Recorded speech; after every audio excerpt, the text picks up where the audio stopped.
Hey guys, welcome to Solo ReacTalk. Today I'm going to be reacting to a video requested by a viewer. It's called 40K Mechanicus Review by Mandalore Gaming.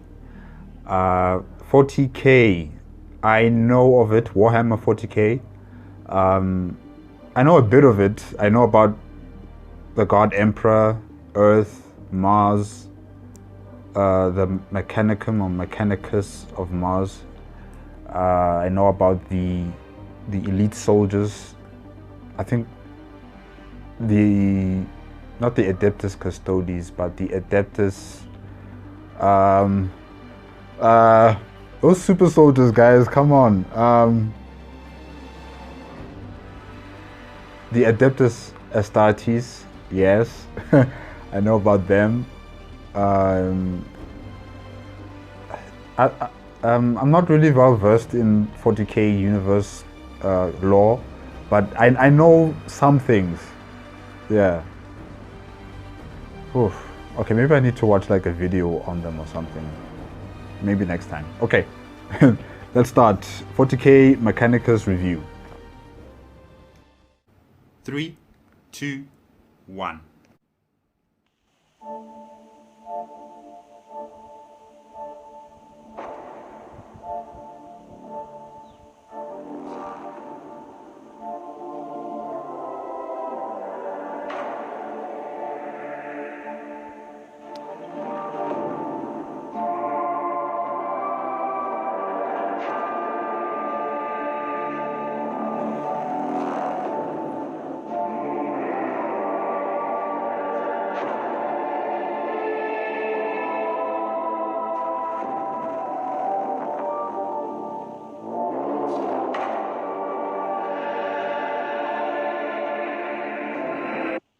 Yeah, I know about this too. It's called the warp, right? It's like a pocket dimension that humans use to, travel across the galaxy, like from one point to the next. I don't know if it's instantaneous. I think they stay for some time in the warp and then they exit out into their destination. But it's also filled with nightmarish creatures and spirits and demons of some sort. Yeah, I know about the warp as well. Yes.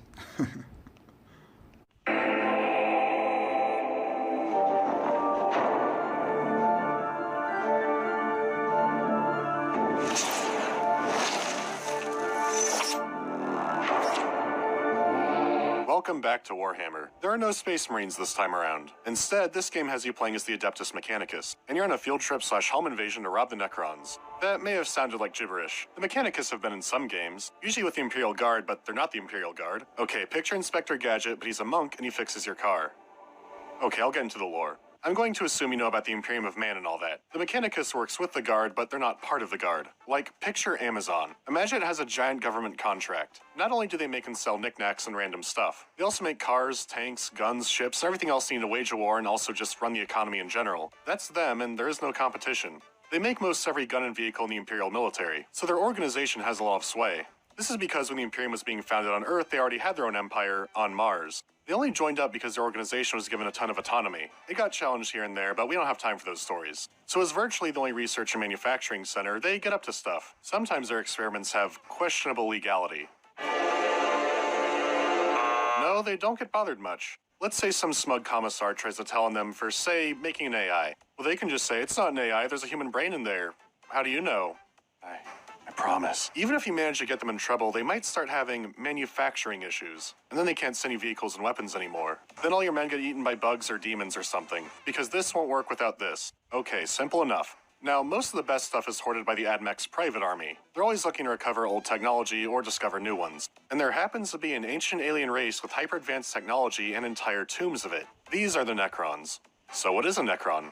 Well, they're Terminators in space who hate all life. At least they used to be. Now they have different dynasties and agendas, and they're basically undead space Egyptians. So that's fresh. Necrons have fancy things, the AdMech wants to touch all of it. Mechanicus is all about one of those expeditions. Of course, there's a conflict over how much should be preserved rather than destroyed. Those decisions will be up to you. There's no telling what's down there, so let's check it out. One day, the crude biomass that you call the temple will wither, and you will beg my kind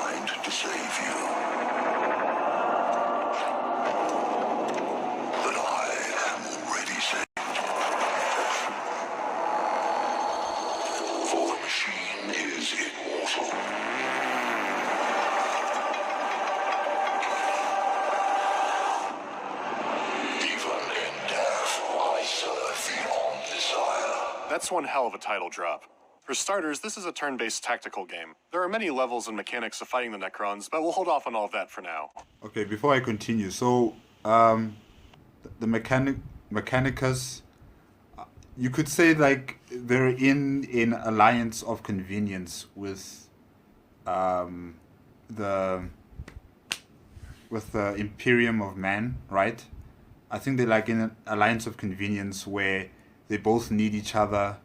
The Imperium needs their military production, while the Mechanicus, while they have free reign to do whatever they want, and they can make excuses to whatever controversial experiments that they're doing, or creatures that they've created within machines.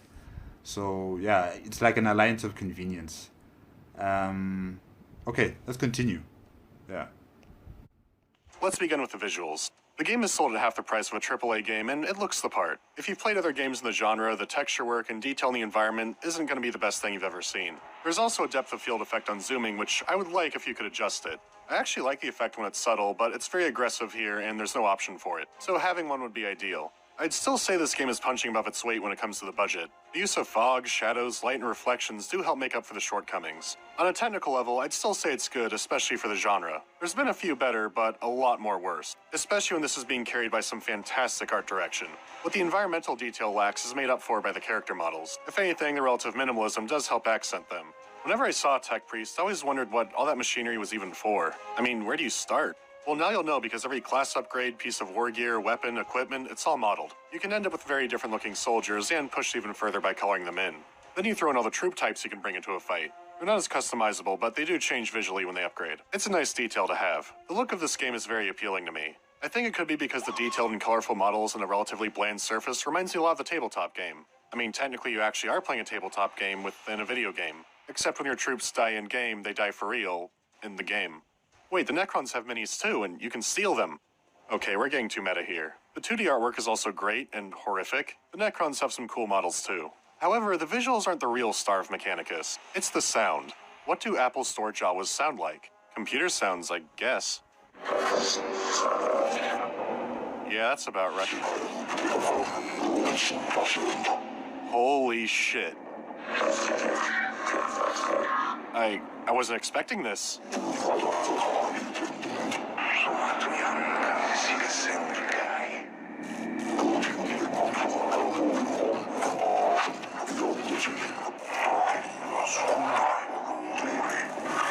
Aren't the Mechanicus humans as well? I mean, what is this? Are they talking through the internet?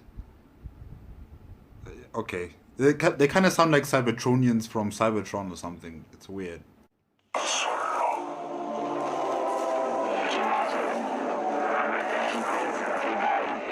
Not only is this an incredibly creative way to not have as much voice acting, it sounds phenomenal. You still have more traditional stuff too. I have watched you since you dared breach the orbit of our world. Then you just have the regular sounds of the game.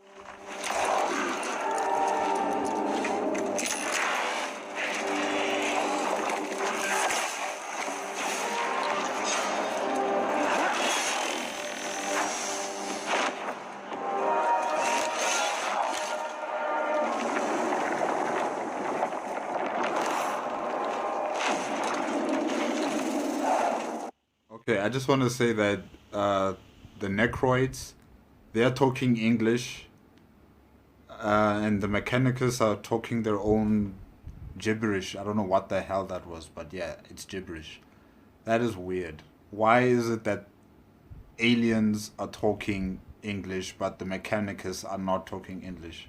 Or any kind of human language, I mean... But anyways, let me just continue. This isn't even the main draw. Neither was the voice acting. It's the music.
What can I say? No one told me about the soundtrack.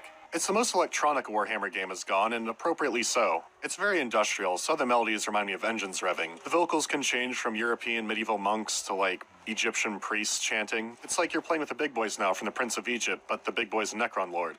Most electronic music has a bass drop. Mechanicus has a pipe organ.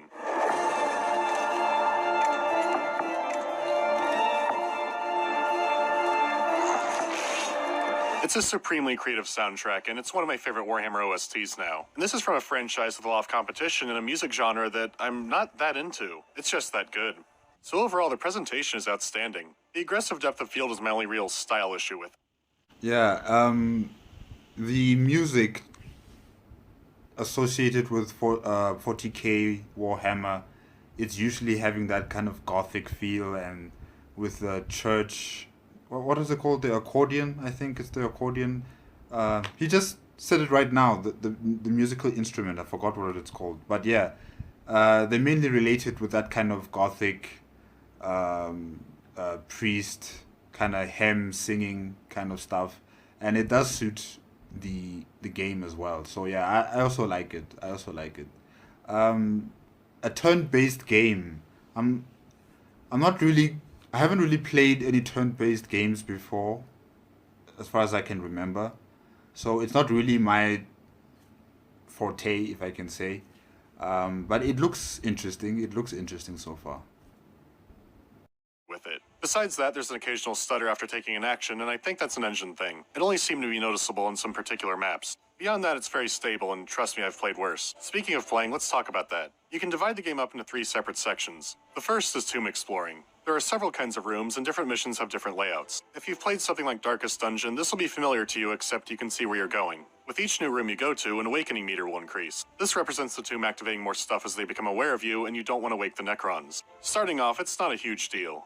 However, the more you explore around, the more horrific this meter will become. Ignoring the objectives to loot means deadlier fights. It's still worth looking around because there are treasure rooms that could give you resources and equipment, as long as you pick the right symbol. But the symbols are consistent, it doesn't stay a random guessing game. When you pick a safe one enough, it even gets highlighted later. Then you have the event rooms, and all sorts of things can happen in here. This is where it becomes pure guesswork. Usually it's do you want to destroy a weird thing, or try to study it. You might wake the Necrons up more, then again you might get some help in an upcoming battle.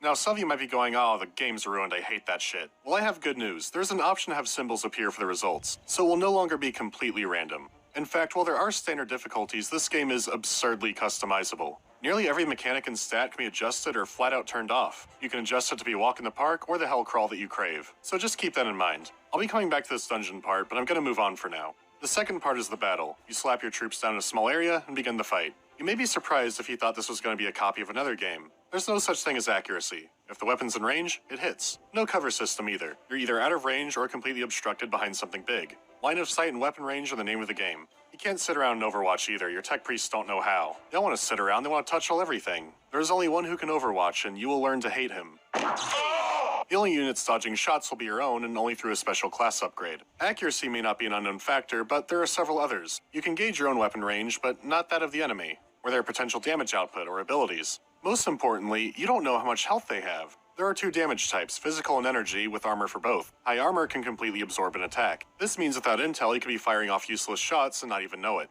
So you could send out a servo skull to find out the stats, and then it gets stuck on cooldown for a few turns, and the skull can do something else. Collect cognition points. Cognition point taking, CPT, is a mechanical activity vital to your success. Most tech priest weapons, and especially the more powerful ones, require cognition points to fire. A lot of active skills use it too. Here's the thing, as long as it's off cooldown, a tech priest can use as many skills and weapons in a turn as they want. If you have points to spend, you can do it.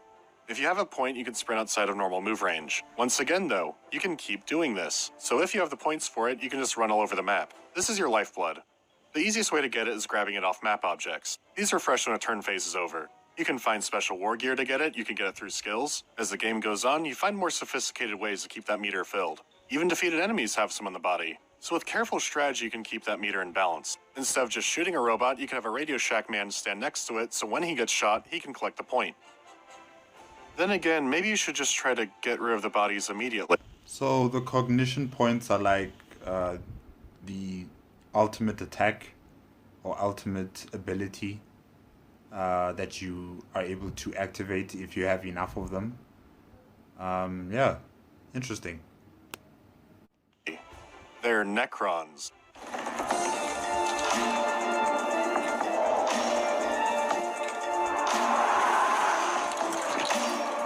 Yeah, that was a bad idea. Do you try to get points, or do you leave a dangerous body intact? You decide. Wait me up! Of course, if you crit them the first time, they're not coming back. I admit I didn't like the system too much at first. It felt strange. But as I got more points and more equipment, I really started to appreciate it. Immediately firing off your most powerful weapon often isn't the best course to take. Carefully planning your attacks and skills will get you the best outcome. Like the dungeons, there's opportunity here as well. Remember the awakening meter? Well, it's here too and doesn't stop. Every time you go to a new turn phase, the bar fills up. In battle, there are sometimes Necron computers that you can break to reduce it, which means wasting attacks that you could have used on a Tomb King. At the same time, you can have a tech priest scan it for money. You can't do that if the computer's already blown up. Do you go for the money, or shoot at range before the meter gets higher? You have to balance all of this out, and at the same time, expect the unexpected. This is a tomb. You think you have it all figured out, then suddenly a giant platform raises and you have new problems. An eye needs to be kept in the platforms that move around. There are little turret traps, the big kids' meal turret traps. Sarcophagi that spit out more angry skeletons at the worst possible time. You might make a risky power... It's like The Mummy. If you know the movie The Mummy, yeah, it kind of reminds me of that. play only to find out that it was the worst possible thing you could have done. The early game can be brutal, and that's not the worst of it. Sometimes a battle will have an objective like escape. There's an angry horde coming for you, get all your boys to this square. So you barely make it and surprise, now you need to wipe them out. All of them.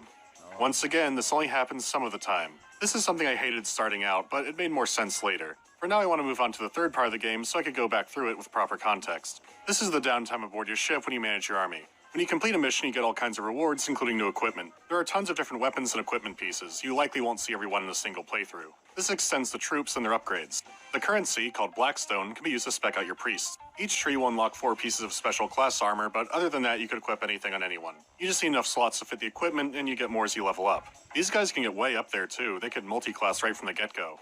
The other use of cash is to take regular troops with you on missions. Your basic servitors will be free, but more advanced troops will start costing. You have unlimited troops in storage, so if you do plan permadeath, only priests don't... Servitors are lobotomized human beings, right? They don't have really any kind of sense of self. They're not... they're like drones. Yeah. come back if they die. That hurts a lot, but you can throw more troops at them. You can build around this. One of the classes is all about buffing lesser soldiers. As for the missions, you choose which ones you do and when. Mechanicus has multiple endings based on what you do or don't do. Be careful. This is also how you get most of your equipment, and it is semi-random in each playthrough. The Mechanicus has many needs, but you may not be able to fill them all. Oh right, that awakening meter is global. The more each tomb wakes up, the more the whole damn planet wakes up. You don't want that, so taking optional fights to reduce the awakening may be worth your time. There are many more smaller mechanics to this game, but those are the important ones for context. Now that you have that, I can go back through it and not sound like I'm speaking hieroglyphics. Okay, let's go again. So you get your cohort all picked out for a mission. You also pick your canicles, your once per mission powers, but I won't get into those. We're back to the dungeon. Overall, I think this part is good. Exploration is risky, but also very rewarding. Finding a powerful weapon or special piece of equipment is just as permanent as having an awakening meter go up. It has solid balance in that regard. I'm actually one of those people who doesn't mind the random events. I'd rather have this over the game just telling me the answer, but I do see where an improvement can be made. I wish events had the blue option. In the game FTL, you go around exploring with a crew in a spaceship, and random events pop up there too. Outcomes aren't guaranteed. Unless you have the blue option. This is always a good result. You only get them if you have a special piece of equipment or a crew member for the job. The more diverse your crew and equipment, the better chance you have for solving one of these problems. You can see where I'm going with this. With so many weapons and pieces of equipment and troop types, something like this would be perfect in Mechanicus. Maybe you only get the Purge with Flame option if you have a flamethrower. Or how about a Castellan robot in your party? That is a flamer. They're also known for their stable machine spirits.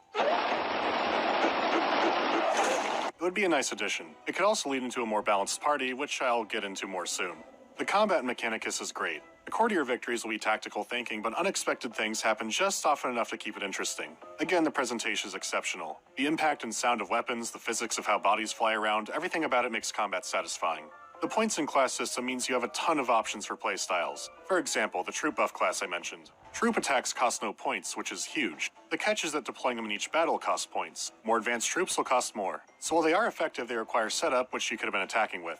Until you have your secular class in the field. He can call in the most dangerous units anywhere for 1 point. He can use a skull to buff troops. This man can order a firing line. You can take 2 of these guys in a squad of troops and be fine. There's also a medic class. They can heal and cleanse and wait. That claw can heal a bunch of health and anyone can put it on. If your priests are hurt at the end of a mission, it costs money to repair them, so everyone should have this. There's a skill reducing a weapon attack by 2 points, and it's right at the top. I can easily multi-class everyone into this. Now everyone can have a ridiculous AoE weapon. The first shot costs the same as a normal weapon now. The final skill of a melee class sacrifices 2 ranged weapons for that. So, axe or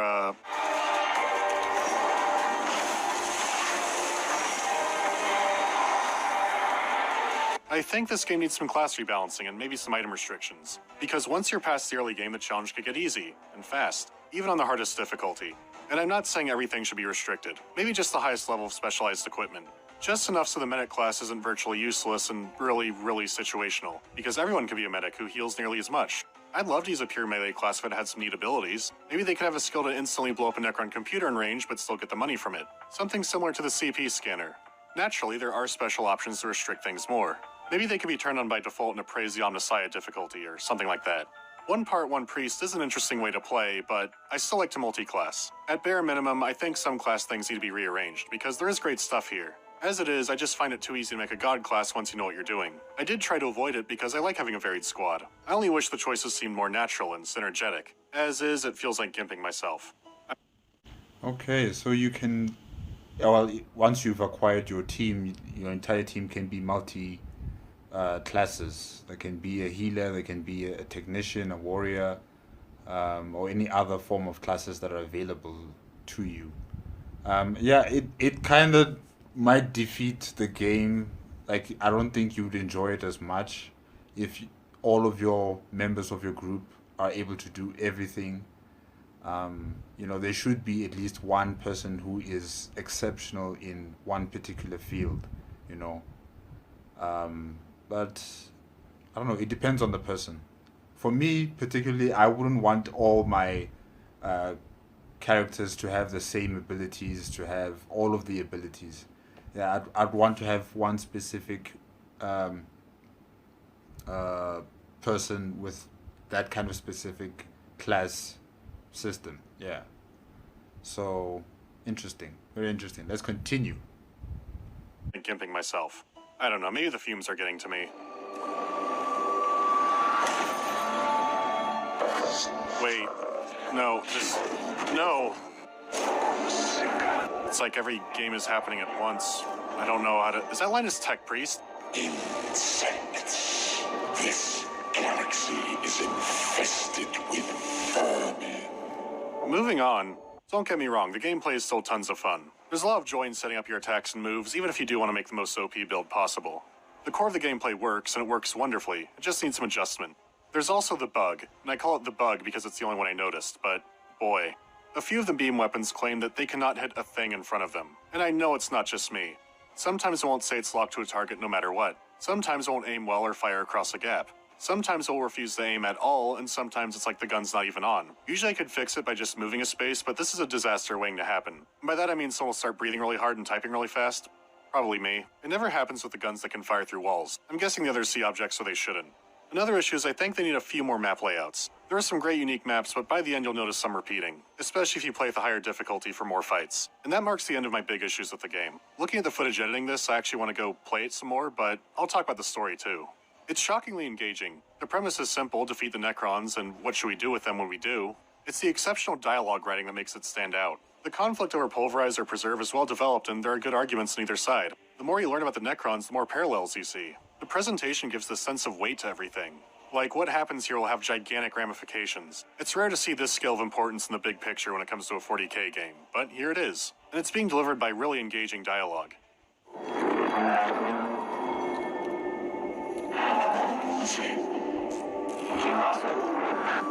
I've also been playing with the Heretic DLC, so I should explain what that's all about. As the name might imply, you fight Rogue Mechanicus.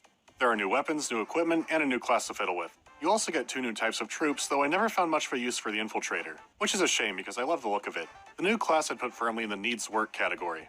The Zenerite class is sort of a flagellant type. The more health they lose, the deadlier their crit potential, and they have some minor heals of their own. This culminates in them being able to resurrect once per battle. I typically love playing these kinds of classes, but this one didn't gel for me. It could have been more appealing if it had some bonuses to the new weapons. It does not.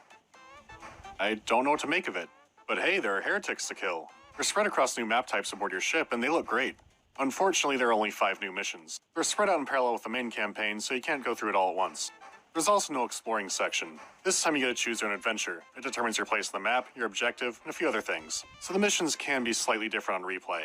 They do make for challenging enemies since they have the same weapons and resources as you do, and their inclusion does help break up the constant reconfiguring pyramids in the game. The writing is as good as ever, and the new missions are welcome, there's just not much of it. Its biggest impact will likely be the new goodies spread across the main campaign. I wouldn't call it bad. If you really like the game, it's probably worth the money. If you're on the fence or short on cash, you're not missing a ton by skipping it. It does have 9 minutes of new music. That could be worth it. Okay, let's wrap this up. Despite its flaws, this is a fantastic game. It's in my top 3 40k games for sure. It introduces the setting well and is a good candidate for someone's first 40k game. I highly recommend it if you like the genre. There could be something here for you even if you don't. The devs have added things like free missions, and the game is coming to consoles soon, so I suspect there will be more to come from Mechanicus. Personally, I'd love to see the new ship tile sets used for a base ship defense mission set. I didn't mention the other game, I'm not starting now. Speaking of meters, this video has a timer on it.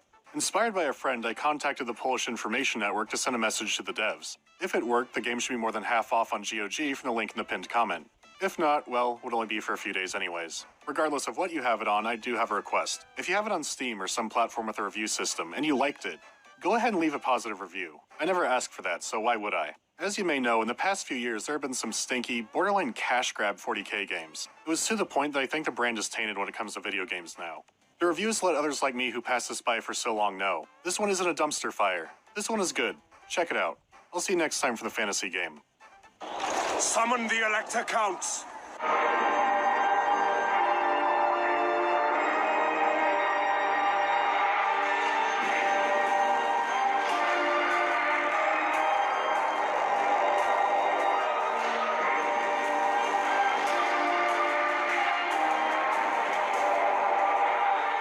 I wish someone told me that game was good earlier, but oh well.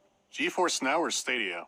I don't really care, I have some paperweights in my drawer. If you want to do a non-joke review of something not a video game, what would it be? There are some tabletop games and roleplay systems that I'd kind of like to do that for, but that requires a very different setup, so who knows. Do you think we'll get a good 40k RTS game after that one game flopped? It's just speculating, but I don't see why not. As long as the buyers are there for it, I think they'll make something good again one day. They being developers, I don't know about Relic anymore. Ever heard of 40k Squad Command on DS and PSP? I did not until now. It looks like it might be one of those taint games I talked about. Could be fun, I have no clue. Do you plan to talk to developers while making a review of their game? If you mean like a collaboration, no. Most developers know what's wrong with their game but don't have unlimited time and money. Them responding in a video would mainly be, we wanted to do that, but we didn't have time. QA did catch that bug, but we couldn't recreate it no matter how hard we tried. Exciting stuff. I'll see you next time.